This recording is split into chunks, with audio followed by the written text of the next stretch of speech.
देवरा रोजे रोजे चले नया चाल राजा जी। देवरा रोजे रोजे चले नया चाल राजा जी। हई गुलाब जामुन भली बाटेदार राजा।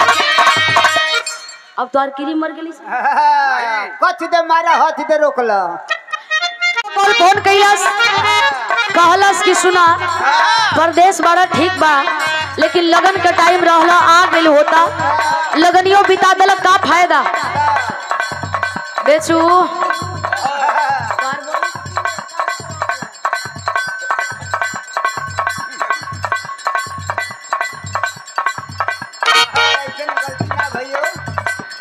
दुल्हन कह दिया का कहलस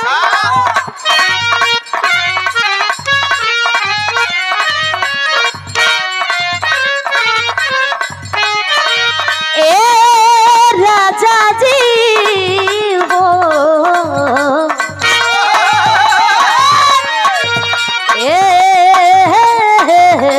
बोलो मुझे अरे सैया बूझा दिल के का बाटे इरादा। अरे कहता काम बतिया चांदनी हो जादा।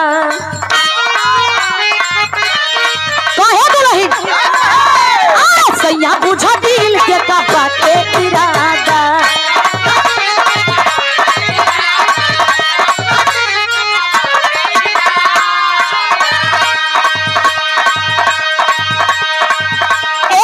कहता नहीं कम बात पूछली हा दादा। भाई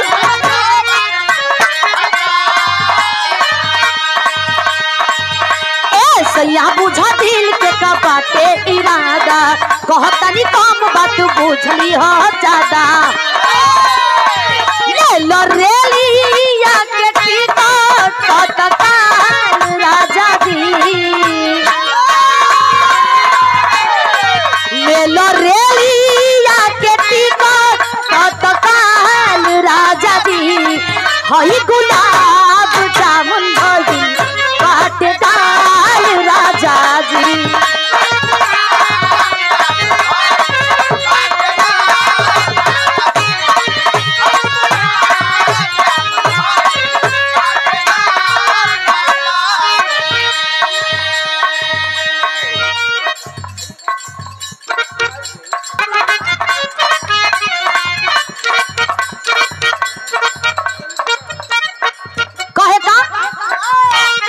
सैया बुझा दिल के का बाटे इरादा।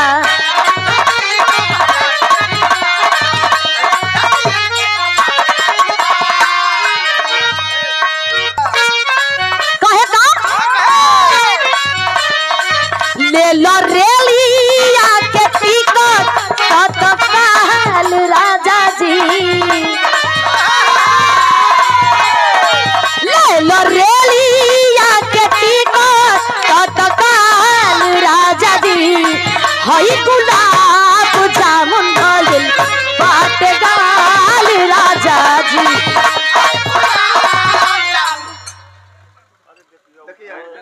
और एक बात और कह दिया तरसता सर हो सिंगारिए बोलो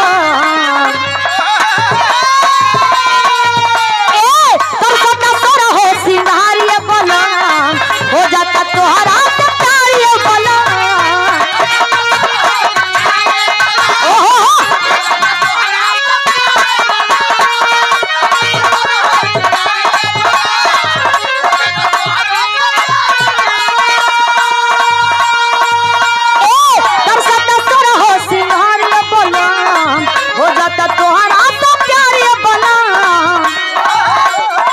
कि जब से घरवा में छोड़ हमके गइल बड़ा हो फूल गुलरी के हमारा ला भइल बड़ा हो।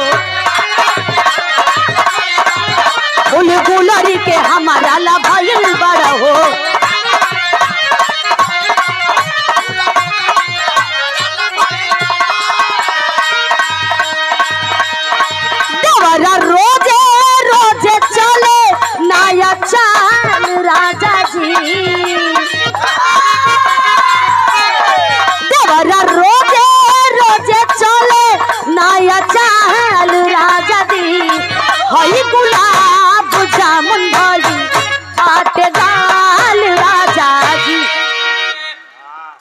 तू काहे उपट गईला? ऐसे ना ऐसे ना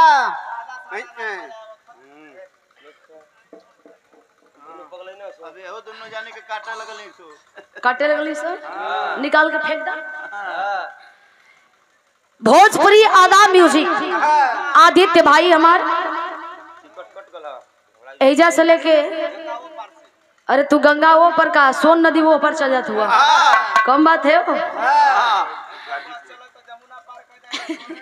सैदपुर गाजीपुर से हमारे आदित्य भाई भोजपुरी आदा म्यूजिक के ऑनर सम्मान के लिए हमारे भाई सुंदर पुष्पहार हो 100 रुपया दे करके। अब हमें समझ में ना होता तो हमें दीदिया कहला तो हम तो है का कही भैया कह सकत है वैसे छोट भाई चाहे बड़ भाई भाई है बोलो। हमारे भाई की ओर से सम्मान दिया गया बहुत बहुत धन्यवाद बा भाई के। सकल पंच के प्रणाम पहुंचे आशीर्वाद के कामना बा। काहे तू रुक गईला? ऐसे ना सादा सादा उपट गई का नहीं वीडियो कॉल में आओ। अच्छा अनहर काल में चलत हो का तू? वीडियो कॉल में आओ भैया। आवा लग जा।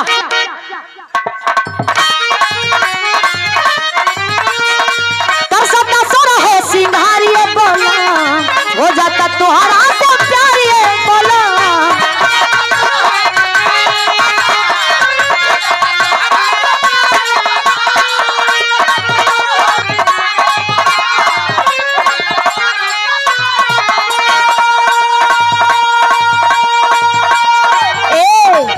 जब से घरवा में छोड़ हमके गहिल बड़ हो कि फूल गुलरी के हमारा लभइल बड़ हो। देवरा रोजे रोजे चले नया चाल राजा जी। देवरा रोजे रोजे चले नया चाल राजा जी हई गुलाब जामुन भरी बाटे गाल राजा। अब तो आर मर गई कछ दे मारा हाथ दे रोकला। और देखा उदय भाई का फरमाइश रहा